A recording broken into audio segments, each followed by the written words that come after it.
Welcome back to the channel, everyone. In today's video, I'm going to walk you through the essential process of setting up validation rules to prevent data entry errors in your business software.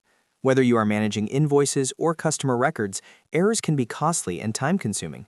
But with a few simple steps, you can create automated barriers that keep your data clean and accurate.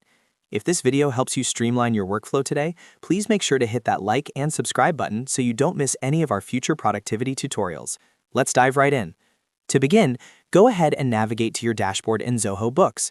Look for the Settings icon, which is usually located in the top right corner of your screen. Once you have clicked that, locate the section labeled Validation Rules. This is where the magic happens. Click on the button that says New Validation Rule to get started. You will first be prompted to choose the module you want to safeguard. For example, if you are focusing on invoices, select that from the dropdown.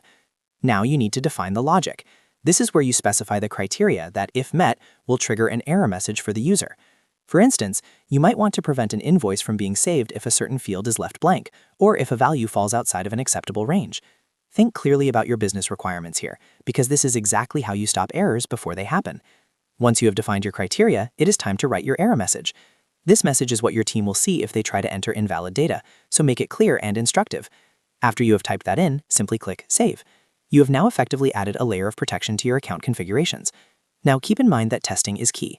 Always try to intentionally trigger the rule after you have saved it to ensure the error message appears exactly as you expected. This simple setup ensures that every team member follows the same data standards, reducing the need for manual corrections later. If you found this tutorial helpful, do not forget to hit that like button, comment any questions you have below, and subscribe to our channel for more expert tips to help you master your tools in 2026. Thanks for watching, and I will see you in the next one.